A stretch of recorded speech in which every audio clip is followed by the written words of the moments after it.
Hi, I'm Mike Doran. I'm a senior fellow at the Hudson Institute, where I also run our Middle East Center. And I'm joined today by my two Hudson colleagues, Bryan Clark and Can Kasapoğlu. Hello, gentlemen. Thank you for joining us. Howdy. You Thanks for having me. you two are going to help us understand what just happened between Israel and Iran, or Israel and the United States on the one hand, and Iran on the other.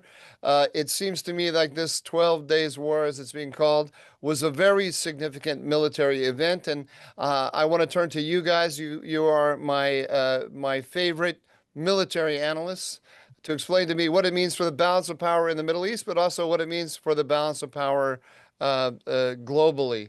And Can, why don't I start with you? And why don't you just give us your quick assessment of what happened between Israel and Iran? What hit the Iranians? How bad was it? And what should we look forward to from this point on?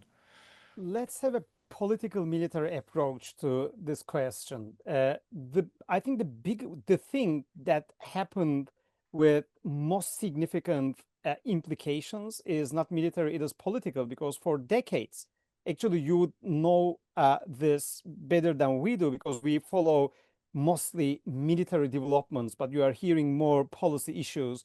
And there is a dominant school in the Iranian studies, Persian studies in Western universities and Western think tanks. And that school preached us for decades that if the military option is initiated against Iran, either unilaterally by Israel or a joint action by the United States Armed Forces and the Israeli Defense Forces, then Iran will set the entire region into fire. Then it will be an Armageddon in the Middle East. It will be the opening of Pandora's box. But here we see Isfahan, Natanz, Fordo hit by the Israelis and then the Americans, and I don't see an Armageddon or a hell scenario in the Middle East. So for decades, I don't think it is merely flawed analysis. I think it was also political preaching, also policy advocacy to avoid a military action against the Iranian nuclear program. But this is the end of that line of thought that it is actually impossible to touch Iran militarily. Second, what happened militarily, focusing on defense intelligence facts, is that we do not know the exact damage done to the Iranian nuclear program. Because most of the structures that were hit are subterranean structures, and it is really a hard job to do battle damage assessment, even with classified information on subterranean structures. And it was the combat debut. It was the first show of GBU-57 massive ordnance penetrator. It has never been tried up until that moment in a real conflict against such subterranean architecture. So we have mathematical modeling. So we cannot 100% confidently say that the entire Iranian nuclear program is annihilated, but we know that there is a rollback at least for years, because the Iranians lost lots of thousands of centrifuges, lots of enriched uranium. What we know also on the negative side for us, positive side for the Revolutionary Guards, although their missile proliferation capacity got hit, it took a really bad hit, they still retain some of their missile proliferation, missile design and production capacity. It is really important. It is one of the biggest threats in the Middle East. One of the major aims of the Israeli campaign was to degrade, to a great extent, Iranian missile proliferation. I don't think that was one of the major military aims of the American intervention. So still they kept their military, their missile proliferation capacity. I think one interesting development on the defense diplomacy side that can happen in the coming months, if not years, is China replacing Russia as the major defense partner of Iran, because the Iranians for a long time, they have been waiting for a refill or a replenishment of their air defenses that were taken out by the Israelis last year, the S-300s, and they were waiting for the new S-400s. That didn't happen. They were looking forward to operate Sukhoi 35 air superiority fighters. That didn't happen. So Russia, for that reason or this reason, because they are stuck in a quagmire in Ukraine, because their defense industrial output is full with state orders, or they were timid, or they weren't as determined as the Iranians want them to be in supporting Tehran. But for any reason, the Iranians now know that they cannot rely on Russia as a military supplier. Now, China, I think, finds an important market and an interesting opportunity here.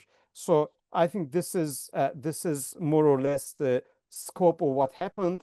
What didn't happen, we do not have a deal with the Iranians. We do not have a deal that enforces no enrichment. We do not have a deal that enforces a limitation on missile proliferation. We do not have an Iranian official surrender about the proxies. So we have a military success, yet awaits a diplomatic conclusion. John, let me just follow up on your one question there. Sure. Are you saying that you are seeing indications that China will play this role, or that it has an opportunity to step in if it wants it? There is a window for the Chinese. We're gonna see if there are two telltale indicators uh, that would tell us that the Chinese will play that role. One is Iranian fighter market, if they're gonna come with their J-10s and snatch up the Iranian fighter market. And second, there are news stories about that. While we do not have any open source intelligence evidence, Iranian air defenses, if the Chinese will come with their strategic SAM systems, surface air missile systems, and fill the vacuum left from the Russians, they can do that. There is a window. There are news stories about that, some speculations about that, but it is not definitive yet.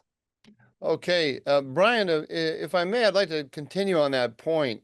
It seems to me, um, uh, I who do not understand exactly how Xi Jinping sees the world, but I think if I were the Chinese, I would see the attraction, the potential attraction of moving in and playing that role. But it seems to me that there's a big risk there. Right now, Iran has no air defenses whatsoever. Israel has made it clear that if they try to rebuild, Israel will whack them. We have no reason to believe that Israel can't whack them. Donald Trump himself posted in a Truth Social posting this morning that after or maybe it was yesterday anyway, recently, after Foreign Minister Arakchi of Iran admitted that Iran's nuclear program had been damaged, Donald Trump posted that we'll do it again if necessary. So what I'm trying to say is that there's pretty much a license to hunt the United States has given to Israel over the skies of Tehran. I don't know if I was the Chinese, if I would want to take what would have to be their real top of the line systems and put them in Iran, where the United States could test those systems with its top of the line systems through Israel. Do you think that that's the kind of calculation that's being bandied about in Beijing right now? Yeah, that's a good point, Mike. And so I think I agree with you. I think that the Beijing, Xi in particular, are going to be reticent to provide top-line military capabilities to Iran because they're going to be concerned about, one, the potential intelligence gathering that could be done by the U.S. and its allies, also the potential for embarrassment if those systems are defeated in combat.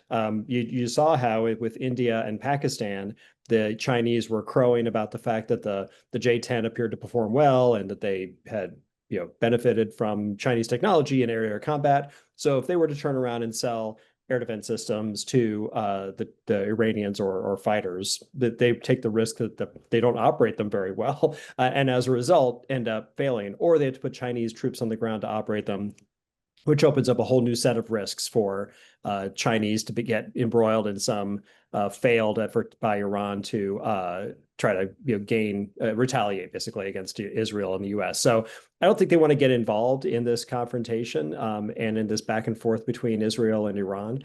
And for China, the benefits of having access to Iran are fairly limited at this point, right? I mean, they can get a lot of what they need in terms of access to that region through Pakistan, other countries. I think they look at Iran as a useful ally if it's capable, but not necessarily an essential one. And they can take other avenues to try to get access to the Middle East.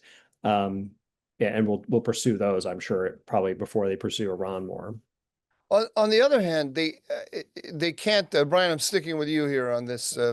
Just to follow this train of thought to its logical conclusion. They can't relish the idea of Iran being totally defeated. You'd think that they're going to want to keep it in the game, or help to keep it in the game. Right. If you agree with that, what kinds of steps might you expect them to take in order to do something? And also, they like the oil that the Iranians will sell them. So. Right. So I think they're going to want to keep Iran on the market as an oil provider. And I don't know that there's that. I don't know if there's any that doesn't seem to be on the table for Israel and the U.S. They're not looking to eliminate Iran's ability to export oil necessarily, because it does play a role in the global oil market. Right. If you take it off the market, prices will go up in general. But I think, from China's point of view, they're going to give Iran lower end military capabilities that might allow Iran to strike back with drones, for example. So give them a lot of these lower end, what we would call Group 3 and Group 4 uncrewed air systems that have the range and the payload to be useful against U.S. and Israeli forces, but don't necessarily expose the high end Chinese tech. They're essentially commercially available, and they might just sell those to them. And then they're going to continue to want to buy their oil so that Iran can buy or invest in its own military capability. So I think they want to do the bare minimum to keep Iran as a useful foil for the U.S. and its allies, and then a source of energy without exposing itself too much and without making an investment that could become counterproductive down the road if it becomes vulnerable to U.S. and Israeli attacks. Bryan, for those of us who are not military specialists, can you just go through what these different gradations are that you mentioned? You said grade 3 and grade 4. What's one? Oh, yeah. So like a Group 3 uncrewed air system is like a Bayraktar TB2. So in that size, so it's something you could put on a trailer and drive around and launch from a trailer. A Group 4 UAS would be more like a Reaper or a Predator drone. So those are in that Group 4, maybe Group 5 UASs. So basically those larger UASs that aren't small quadcopters that you can launch from hand or even from a small portable launcher. It's something that you'd need to have a truck to maybe launch. Those larger UASs are the ones with the range and the payload, like a Shahed, right? So a Shahed falls into that Group 3 category. And what are 1 and 2? 1 and 2 are just small quadcopter or hand launched or man portable drones. Is there a Group 5 or a Group 6? Yeah, so the Group 5 would be like a Reaper or Predator generally, and then a Group 6 is going to be like a Global Hawk, so a really large, multi 1,000-mile range drone. I got it. So, John, now back to you. How would you assess the balance of power between Israel and Iran right now? There are two things to know about Israel. One, it is a tech giant. The Iranian airspace was totally dominated by the 5th generation tactical military capabilities of the Israeli Air Force. The F-35s, the Israelis are flying a special version of that, is the F-35I Adir, alongside modified F-16s and F-15s on the 4.5 generation segment. They performed really well. The Israelis showcase something that falls under unquantifiable parameters in military balance. The Israeli intelligence penetrated Iran long before the Israeli Air Force began the operation. That's very important.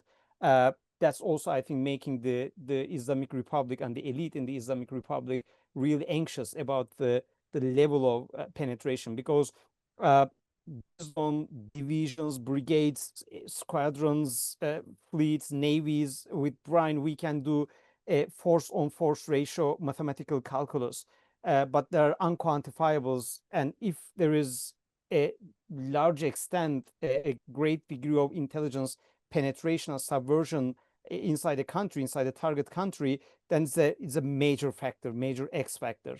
I think that's also important.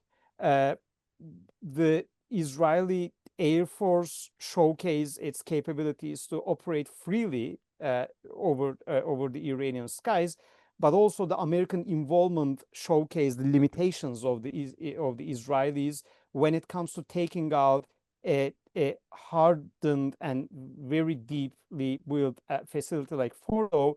The Israelis lacked a strategic bomber force and the special munitions like the GBU-57 that can only be carried by those bombers. So the Israeli Air Force is a tactical military aviation fleet. Also, when it comes to tankers, the Israelis needed the American Air Force to do the aerial refueling because the Israeli tanker fleet is not that modern or that numerous. So it also showcased their limitations alongside their capabilities. But there is yet another fact about Israel. It, as much as it is a technological and defense technological giant, one cannot say the same about industrial capacity. Take North Korea, for instance. Like North Korea, I wouldn't call it technological dwarf, but at best, it is a technologically modest military power. But when it comes to industrial production, it produces more artillery shells than entire European NATO. So Israel is a modest, and it is, even an optimistic estimate for them, a modest industrial power. It is not an industrial giant. So the Israelis could penetrate the Iranian airspace with no problem. They could put their intelligence teams on the ground with no problem. But if it turned into a long war, say for weeks, months, that the Israelis would need more interceptors to defend their airspace, the Israelis would need more ammunition to sustain the sortie ratios and the operational intensity, then they couldn't sustain it without American support. So as to the military balance, I think in a blitz fashion, for a limited scope operation, the Israelis have the upper hand. But when it comes to a long war of attrition, Israel unilaterally cannot sustain it. They still would need a strong American commitment to both defending their airspace and also sustaining operational continuity inside Iran. And that was, of course, I thought you were going to say, John, when you in your first your answer to my first question, when you said that a long-standing assumption was shattered, was that that in this case the United States actually went to war against Iran itself, but also okayed the Israelis in carrying out this this major attack.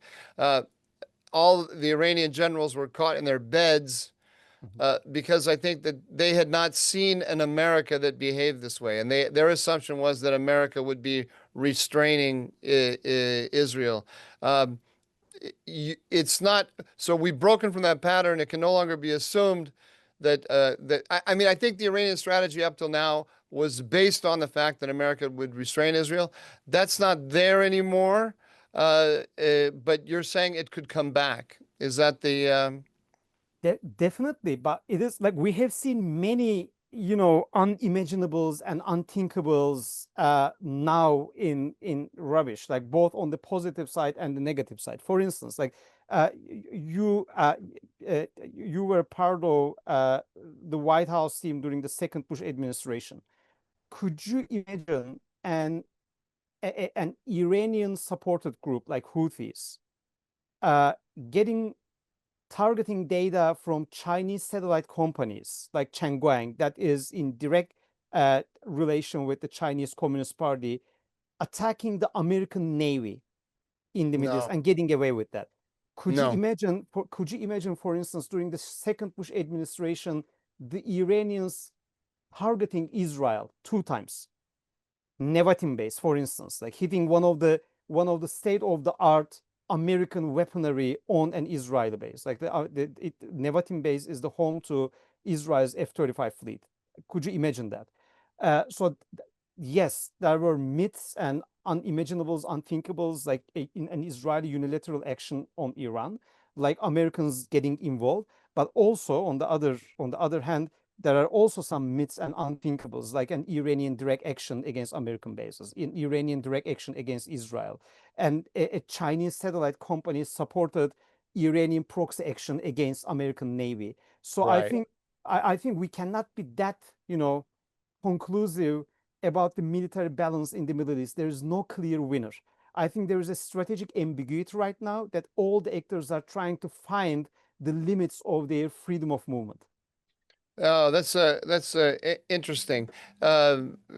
Bryan, John's point here about the Americans and the Houthis raises a question for me about how they would be thinking about that in the Pentagon.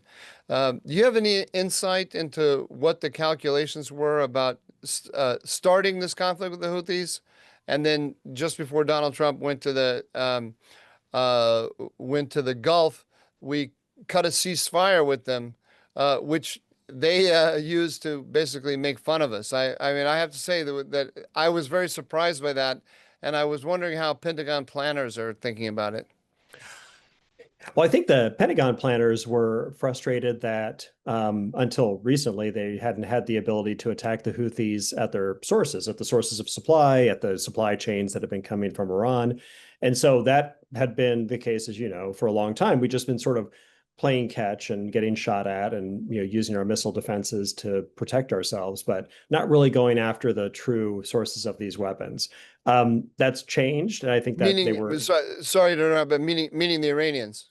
Meaning the Iranians and the supply chains, right? So Yeah. Iran was, building some of the component materials, but the weapons were being assembled in Yemen, and the parts were being smuggled over across the Persian Gulf and across from Yemen or even Oman and places in the on that side of the Gulf. So all these parts were making their way over to Yemen, being assembled into weapons, pretty effective weapons, and then being launched. So it wasn't just a matter of, there wasn't just one place you could go after. There were a lot of places you had to go after.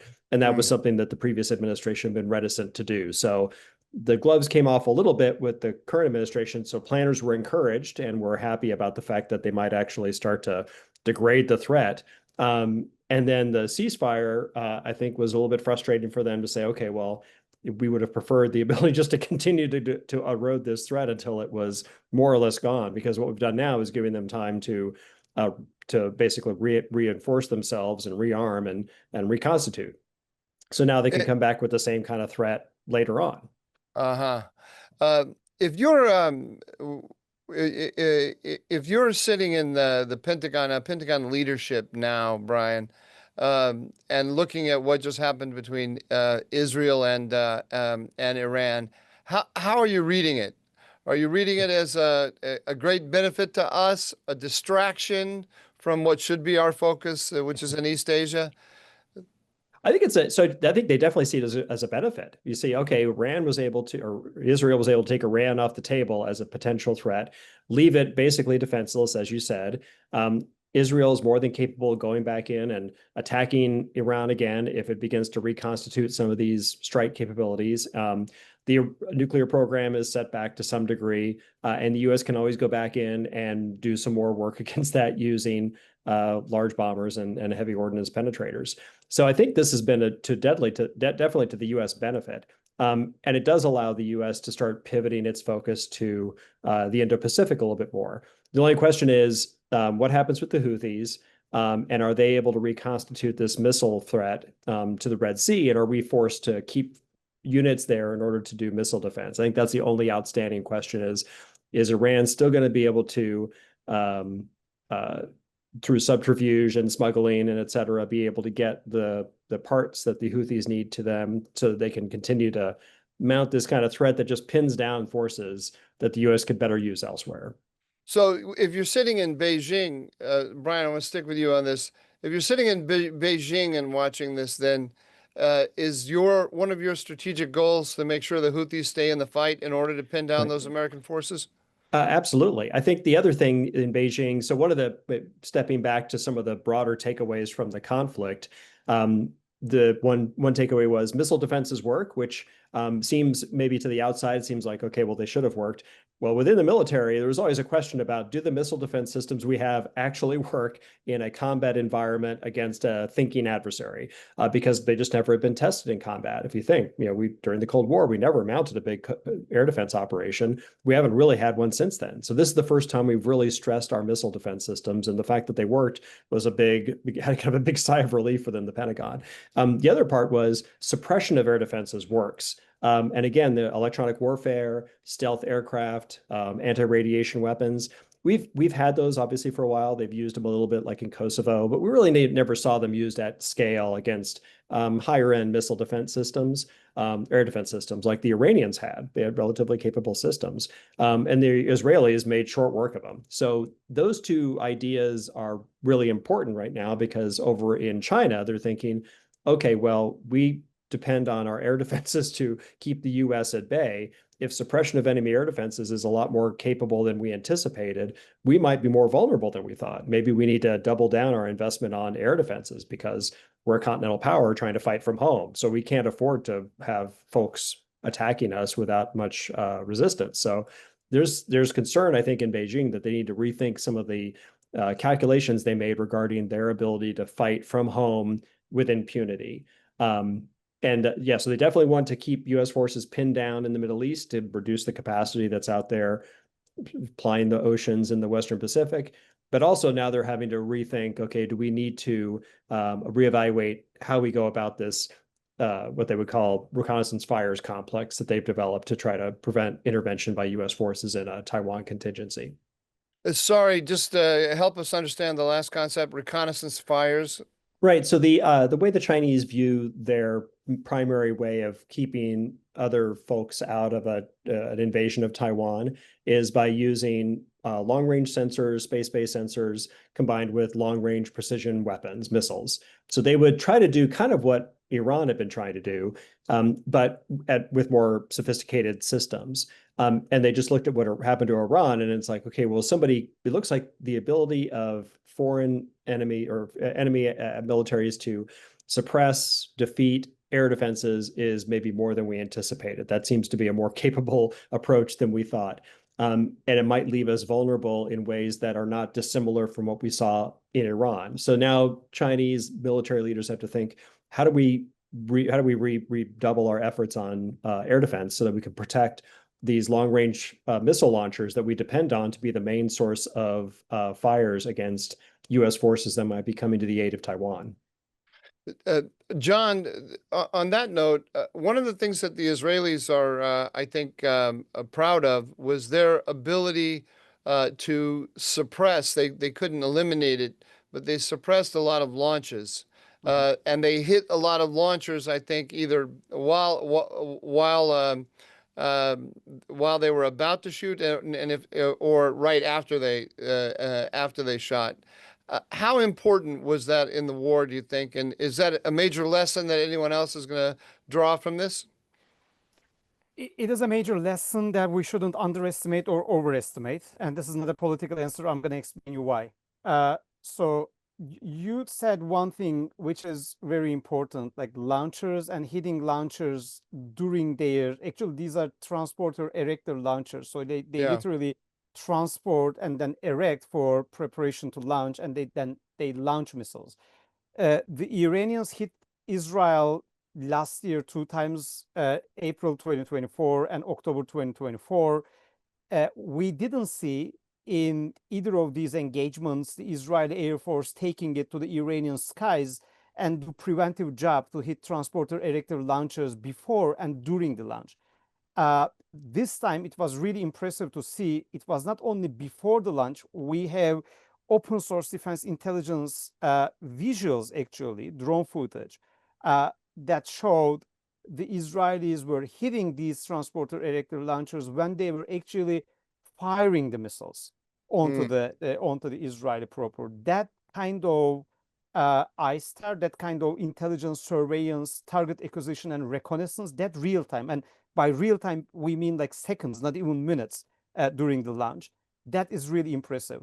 Some of Can those you systems, can you can I? I'm sorry to interrupt you, but sure. can you just explain to us why is that particularly impressive? What is the skill that they have there that Because some of those systems that the Israelis hit were solid propellant, solid fuel ballistic missiles, of which their launch cycle is way shorter than liquid propellant missiles. And we are talking about like less than half an hour, sometimes like less than 15 minutes. And we should keep in mind that the Iranian missile architecture is, especially in recent years, they are mimicking the North Koreans, which means the arsenal is kept underground. And the launchers go from their underground bunkers only before the launch. They launch their missiles and they just like vanish. They go back to their nests. So you have only minutes to detect a transporter erector launcher going out, preparing to fire the salvo, and then going back, which means you have to be 100% or close to 100% have intelligence superiority and information superiority over the target area. And we have to keep in mind that Iran is not Singapore, it is not Taiwan, it is a huge country. So, having that surveillance at that magnitude is really hard.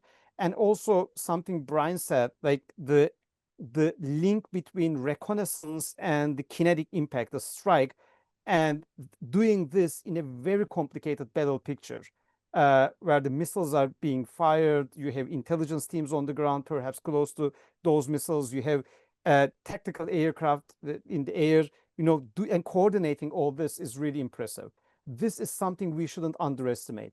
The part that we shouldn't overestimate is that these efforts, they would relieve some burden from Israeli and American air and missile defenses at home, because the less missiles reaching Israeli airspace means less interceptors and less sensors you have to make work against the threats. But that wouldn't, what it wouldn't do, it wouldn't annihilate or destroy the Iranian missile arsenal, because what you are hitting is launchers that are ready to launch. In order to erode Iranian missile proliferation, you have to go after three things: the production capacity, missile design capacity, and critical components. Some of these critical components are coming from China, some coming from North Korea, and I think in the future they're going to come more from China, like microprocessors, like solid propellant the elements.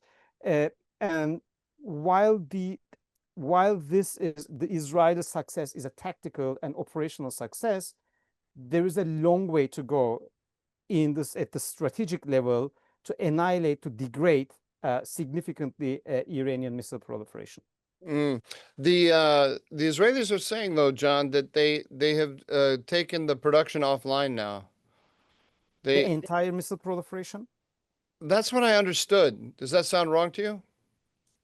For the entire missile proliferation, I think that is really super optimistic, because we are talking about tactical systems, even theater systems like Fatih 110, and even more, archaic missiles that they are giving to the Houthis or their other proxies. Maybe let's just talk about medium-range ballistic missile, which is what Actually, they're most worried about. Yeah, the biggest nightmare for the Israelis, actually proven to be a nightmare to the Israelis during April and October 2024 engagements, was the solid propellant medium range ballistic missiles with high hypersonic terminal speeds and maneuverability to stress the air defenses, like Hyber Shehan, for instance, like Haj Qasim, for instance. So these high-end missiles of the Iranians that come with surprise factor, that come with really important kinetic impact, I think these are the main targets for the Israelis, and that was their primary aim.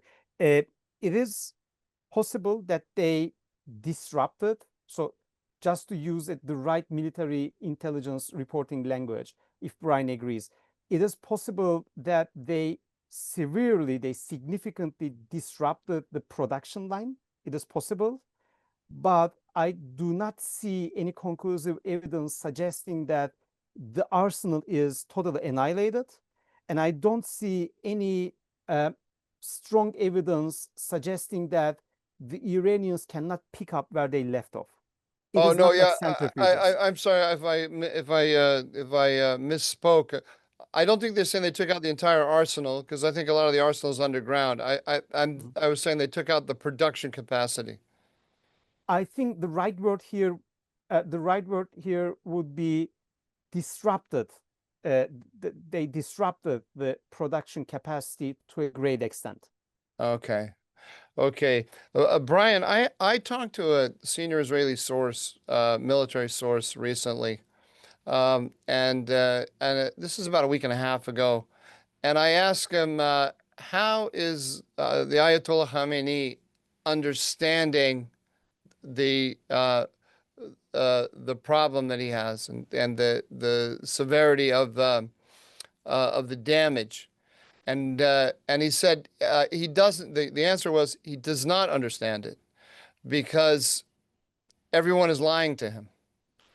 From all the lies are going, they're starting from the field commanders and going up. Nobody is really reporting up. And of course, as Can Kasapoğlu mentioned, they're totally penetrated by Israeli intelligence, which leads to paranoia. And they're paranoid about any kind of internal move, coup or anything like that. And so the official ideology, I mean, the official answer is that we want a big victory, so that nobody wants to come in to the boss and say, boss, actually, we didn't win a big victory. How long do you think it's going to take a system like that to actually evaluate what it really lost and come up with a viable strategy to try to reconstitute some of it? Yeah, I mean, I think that's the kind of thing that, I mean, within a few months they could. I don't think they're going to come to grips with it. They won't reckon with it as a leadership team. But I imagine the people that focus on this, like the IRGC, are going to be coming up with a plan for, well, how do we maintain our ability to, one, defend ourselves against further Israeli attacks, but also continue to be a player in the region and mess with the others that might attempt to get regional hegemony. So how do we continue messing with the Saudis, the UAE, the Omanis, and the Israelis? And how do we empower our proxy forces to do that? So they're going to be looking for ways to recover, maybe not in the same way that they did. They might be looking to Russia to say, well, look at how Russia revamped its military in response to the war in Ukraine. Do we need to take a page from that book and think, okay, well, let's get more asymmetric. Let's get even more focused on uncrewed air systems. Let's look at, instead of tells that create a challenge with regard to logistics and supply chain and deployment. This is the transporter elector right. Transporter erector launcher erector that launcher, John was talking about. So Yeah. So instead of looking at ballistic missiles as being the main tool, let's look at using more volume of uncrewed systems, because we've heard from the Israelis and the Americans how we've used up a lot of our air defense capacity. Let's look at other ways to stress them and continue to play a role in the region. That doesn't create targets, because we know that the Israelis can come fly over whenever they want. So let's avoid creating things they can shoot at and try to keep this sub rosa as much as possible. So I think they could come up with an approach to get back on the board, but it's going to have to be a different one than they had previously mounted. And they have in their system, I mean, they've only had these really, effective missiles, drones, and ballistic missiles for a decade and a half. So, and before that, they relied precisely on the kind of asymmetric capabilities that you're talking about now. Gentlemen, let's move to Moscow, and get a sense of what you think the takeaways from in Moscow. Or John, let's start with you. Did this? How badly did this this outcome disappoint Vladimir Putin? He has bigger problems, actually, than the Israeli defeat, the Iranian defeat in the hands of the Israelis and the Americans. Actually, we know one thing that's very important to the Russians. Right now, the Iranian-originated Shahid drones that are produced, that are designated under the Geran name in Russia, Geran 1 and Geran 2, these drones constitute the bulk, and by bulk I mean more than 60% of any given Russian strike package. What the Russians did very smartly, instead of being freeloaders and getting them from Iran continuously through imports, they established production facilities in cooperation with Revolutionary Guards inside Russia. And they attracted the workforce both from the indigenous sources like the Tatarstan Republic or the Russian Federation, and also from Africa. That revolves around child abuse, which we can discuss on another occasion. But they have the workforce, they have the designs that they took from the Iranians and they modified and upgraded. And they have a huge production capacity right now. They are pounding Ukraine. Last month, June, saw more than 5,000 Shahid drones hitting Ukrainian soil or intercepted by the Ukrainian air defenses with 0 days of inactivity. So they are not reliant on Iran for the flow of drones anymore. They are not net importers. They are the producers of Iranian drones. So that didn't hurt the Russians in terms of supplies for the invasion of Ukraine. We know that they secured tactical ballistic missiles from the Iranians, the Fatih 110 line, but we are not seeing them very frequently on the battleground. Now we understand that they are resorting to the Russian indigenous Iskander missiles, and they bought those missiles from the Iranians to actually replenish their stocks, their reserves, not actual battlefield use arsenal. So that also didn't hurt Vladimir Putin. But I think what hurt Vladimir Putin was he was relying on, and still is relying on, an excess. During the Bush administration, the term that was coined was excess of evil. Now you call it the red excess, the hostile excess, the enemy excess, whatever excess. But there is an excess: the North Koreans, the Iranians, the Russians, the Chinese, the Belarusians. So right now we have the Syrian Ba'ath regime fallen and gone out of the excess. The Iranians degraded to a great extent. The Chinese and the Russians couldn't help and save their Iranian allies. So at the coalition warfare level, in the great geopolitical game, I think he feels that he feels his vulnerabilities and the limits of his power and his coalition's power really closely right now. But would it affect his military capacity? Would it affect his invasion campaign in the former Soviet space or the Russian defense industrial output? No, that wouldn't. Bryan, do you have anything to add about how Vladimir Putin is viewing this? Yeah, I mean, I agree with John. I think that all makes sense to me. I think the one other aspect of this is counterintuitively, Russia may turn into a supplier for Iran, because if this axis really is important to Vladimir Putin, he may want to send on the down low back the Garan drones and Iskander missiles back to Iran so they can keep up this sort of asymmetric threat that prevents them from becoming the doormat of the Middle East and keeps them as a potential threat to Israel and the U.S. and forces them to continue to focus attention there, in particular the U.S. He wants to keep the U.S. involved in the Middle East so that it doesn't have the brain power and forces to spread between the Indo-Pacific and Europe. Bryan, let's move now to close out here and just give us any final closing thoughts you have. But I'm particularly interested in how you think the United States, what conclusions you would have it draw. You can tell us any conclusions it's drawing, but also that you think it should draw from this, particularly with regard to the balance of power in East Asia. Yeah, so one thing is, initially we had talked about how the B-2 strike with the massive ordnance penetrators against Fordo was this great success, which of course it was pretty successful in terms of actually dropped the bombs. They did some damage. But stepping back, I think within the Pentagon, they're sort of now realizing, well, we used almost the entire B-2 fleet for that operation, between the actual operation and the feints that we did. And it took a sizable effort on the part of the Israelis to just degrade the air defenses that allowed this to come in and do it with relatively little risk. That can we mount that same kind of operation against the Chinese? And can we do it at the kind of scale you would need against the Chinese if you wanted to go after some of the more difficult Chinese targets? And so I think looking at East Asia, they're realizing, one, that's good. We know how to execute these operations, just like with missile defense. It's good that the stuff works that we thought would work.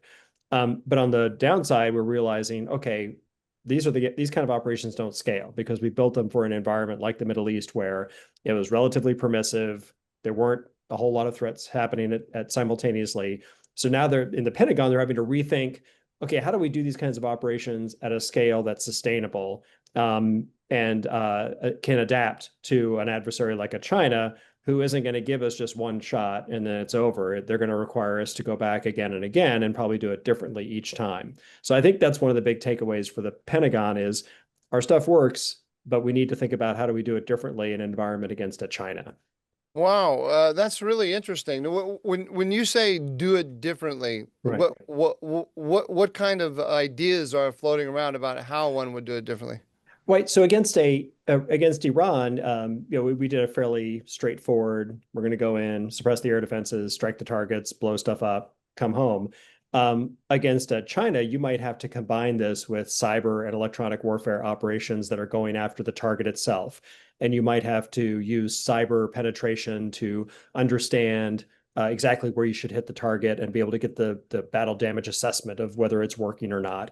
You might have to use electronic warfare from other domains, other places like space or elsewhere to degrade the ability of sensors widely, not just the air defenses in the region, but we might have to degrade sensors across the entire chunk of the ocean as well as the area around the target. So you might have to do a much broader operation that involves non-kinetic, as we call them, capabilities, electronic warfare and cyber operations at a large scale.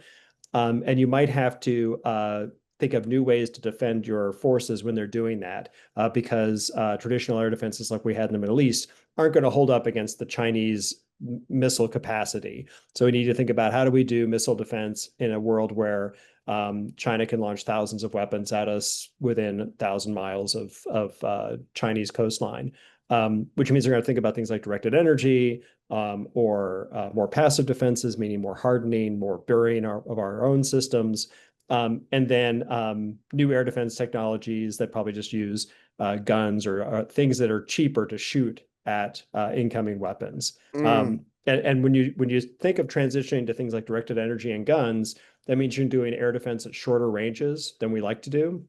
So that's an entirely different concept. Shooting down missiles when they get to be 20 miles away rather than shooting when they're 100 miles away.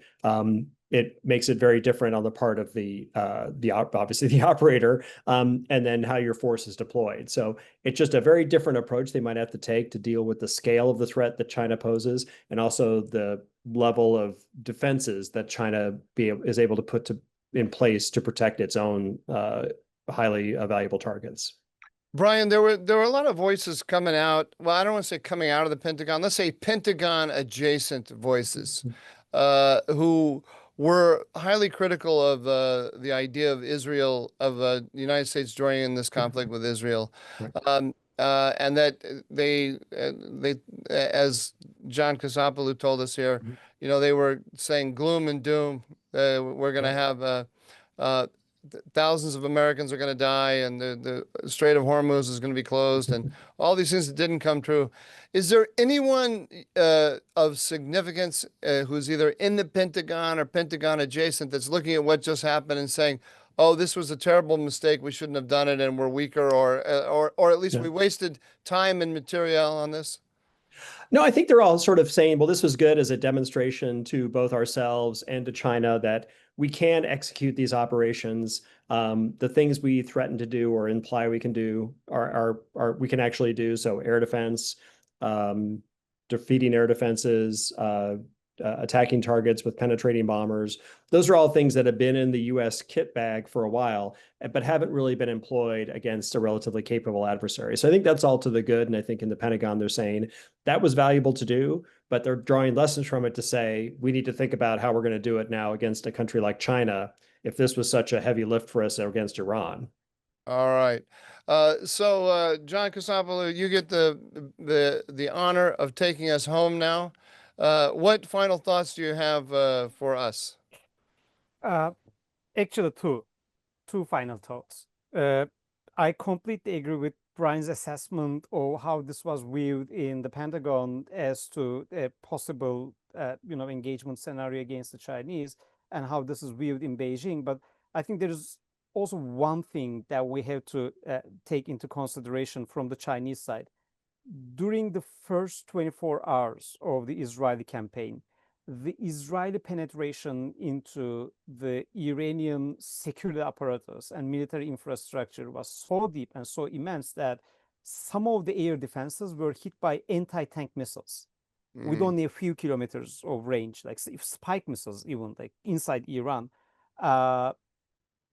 So I think during the D-Day, if that day comes, an engagement with China, a military confrontation with China, I think Beijing and the guys in the CCP circles, the Chinese Communist Party circles, would be really enthusiastic to see that kind of Chinese penetration in continental United States. Oh, That kind of series of sabotage and series of right. subversion and everything. So I know that there are more than few actually, there are like several counter-espionage cases run by the FBI and other agencies against Chinese penetration, and the Chinese spy agencies penetrating in American universities, defense industrial complex, high tech. We know that the Russians have penetrated and even tried to kill the CEO of Rheinmetall. The German defense industry is Rheinmetall, and there is a covert Russian campaign against NATO, both European and American defense technological and industrial base. I think we have to keep in mind that the Israeli penetration, Israeli intelligence penetration in Iran should be, yes, a good lesson for us, but also it should be a warning to us that if that day comes against the Russians as NATO, or in a bilateral United States versus China engagement, we have to keep the home front really resilient and strong. And our adversaries would want to take advantage and also take harvest You lessons. convinced me. I'm going to go buy a gun. You actually, like, legally, under like legal circumstances, and like knowing how to use it, you definitely should. And anybody in this audience, I would definitely Thank you. suggest and recommend the same. Thank you for advising me to do it legally. I have to do that. This is going to be broadcasted. The second thing that I like to mention before taking us all home is decline of Khamenei is obvious, as you pointed out, as Brian pointed out. He is 85. He is not in the best shape in terms of health. But we have to, I think, keep in mind that if Iran is not going to continue as a theocratic dictatorship, how it's going to continue? I think there's a probability that Iran going to continue as a military dictatorship, as a military junta, with IRGC taking over. And the incumbent leadership in the IRGC is the generation that is the product of the Iran-Iraq war. But the coming generation will be the generation of the Shiite jihad in Syria and the insurgency in Iraq and everything. I'm not that optimistic that a future Iran will be more peaceful than it is today, more diplomatically engageable than it is today. And that of Khamenei, I think it is a well-deserved death. But I'm not optimistic what comes after would be a flourishing democracy or a ray of hope in Iran for a change. I think we can see a more radical, more hawkish IRGC military dictatorship following a theocratic dictatorship of Khomeini. Okay, on that hopeful note, I will say thank you to you gentlemen, and hope to see you again back here. And thanks to everybody for viewing. Take care. Thank you.